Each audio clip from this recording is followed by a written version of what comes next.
Now let us discuss about one new vocab in English, that is stubborn. Repeat after me. Stubborn, stubborn, stubborn. What is the meaning of stubborn? Headstrong. Headstrong means తెలుగులో మొంటి పట్టుదల అంటాం. నువ్వు మొండోడివి, నువ్వు మొండిదానివి, నువ్వు మొండిగా చేస్తున్నావు అంటాం కదా. సో అప్పుడు స్టబన్, ఇంగ్లీష్లో స్టబన్ అని అనాలి. Now will see some sentences with stubborn. He has a stubborn nature.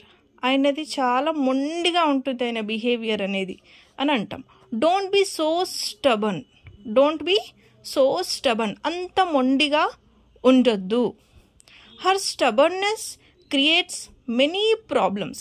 ఆమె మొండి పట్టుదల, ఆమె మొండితనం అనేది చాలా ప్రాబ్లమ్స్ని క్రియేట్ చేస్తుంది.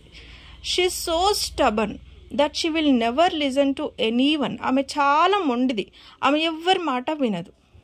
Why are you so stubborn? ఎందుకు అంత మొండిగా చేస్తున్నావు, నీకు ఎందుకు అంత మొండి పట్టుదల అని అంటాం కదా. So in this situation we are using stubborn. This is the way to use stubborn vocab in English. Thank you.